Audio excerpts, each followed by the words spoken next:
মহিলাদের নেতৃত্বে আছেন, তাদের পক্ষ থেকে আমাদের প্রাক্তন জেলা মহিলা কংগ্রেসের সভানেত্রী সঞ্চিতা আচার্য মহাশয়।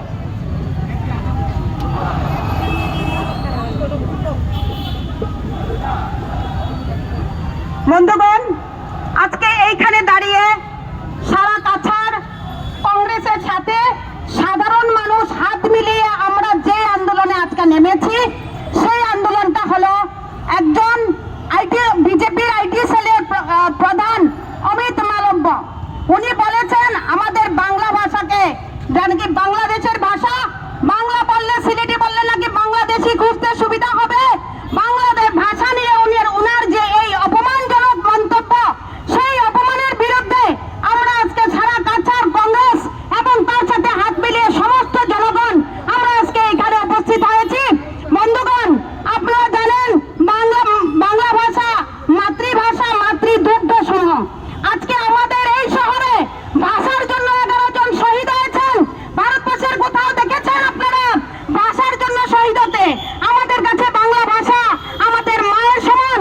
সেই জায়গাতে আজকে আমাদের ভাষাকে নিয়ে বিজেপির আইটি সেলের প্রধানের অমিত মালব্যের এই বক্তব্য, তার এগেইনস্টে, তার পরিপ্রেক্ষিতে আমাদের আজকে এই অভিযান। আমরা সবাইকে আমরা আহ্বান করব, জনসাধারণকে আহ্বান করব, সবাই আসুন আমরা আমাদের আজকের এই আন্দোলনে আমরা সামিল হই। আমাদের এই ভাষার অপমানের মাধ্যমে শুধুমাত্র একটি ভাষাকে অপমান করা হয় নাই, আমাদের ঐতিহ্য, আমাদের কৃষ্টি, আমাদের সবকিছুকে অপমান করা হয়েছে। এই অপমানের বিরুদ্ধে আমরা আজকে ধিক্কার জানাচ্ছি। আজকে যারা বিজেপির বাঙালি, যারা বিধায়ক এমপিরা রয়েছেন, তারা চুপচাপ বসে আছেন, তারা কোনো উত্তর দিচ্ছেন না, তারা সহজে এই জিনিসটা মেনে নিয়ে গেছেন। কিন্তু আমরা মানব না, আমরা এইটাকে আমরা ধিক্কার জানাই। আজকে আমরা ধিক্কার জানাই, অমিত মালব্যকে ধিক্কার জানাই, বিজেপির এইসব প্রতিবাদকে, এইসব পদক্ষেপকে আমরা ধিক্কার জানাই। এবার বক্তব্য রাখবেন আসাম প্রদেশ মহিলা কংগ্রেসের সাধারণ সম্পাদিকা শ্রীমতী নবীনা মজুমদার মহাশয়া। আজকে আমরা কাছাড় জেলা কংগ্রেসের নেতৃত্বে আমরা যে ধর্ণা প্রদর্শন করছি, আজকে আমাদের মাতৃভাষা নিয়ে যেভাবে বিজেপি খেলাখেলি করছে, আমাদের আইটি সেলের যিনি বিজেপির, উনি বললেন নাকি সিলেটি ভাষা বললে বাংলাদেশি হয়ে যায়। আমি বুঝতে পারছি না, যারাই বিজেপি লিডার আছে ওরা কি সংবিধান ভুলে গেছেন? আমাদের সংবিধানে কি লেখা আছে? আমরা ভারতীয়, আমাদের irrespective of religion, language, culture, Creed নিয়ে আমরা ইন্ডিয়াতে বসবাস করি। আসাম কি ইন্ডিয়ার মধ্যে পড়ে না?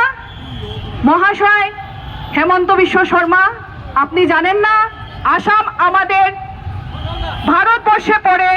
আমাদের কনস্টিটিউশন কি? বিজেপি আসার পরে আমাদের সংবিধান নিয়ে খেলাখেলি করছে, এইটা তো আমরা কখনো হতে দেব না।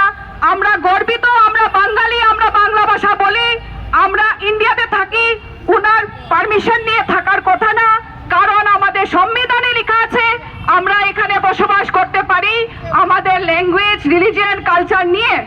তো উনি কে হয়েছেন আমাদেরকে এরকম ভাষা নিয়ে বলার জন্য? আমরা বাংলাদেশি, আমরা এই অপমান সহ্য করব না। আজকে শুরু হয়েছে আমাদের আন্দোলন, আগেও আমাদের ভাষা শহীদ দিবস, বাংলা ভাষা নিয়ে যারা শহীদ হয়েছেন ওদেরকেও অপমান করা হয়েছে। আমি চাইবো আমাদের যারাই আছেন বাঙালি, যারাই আছেন অন্য ভাষা, নিজের ভাষাকে রক্ষা করতে আমাদের সাথে দাঁড়ান, নালে আপনাদের ভাষাও এইরকম অপমান হতে পারে। ধন্যবাদ।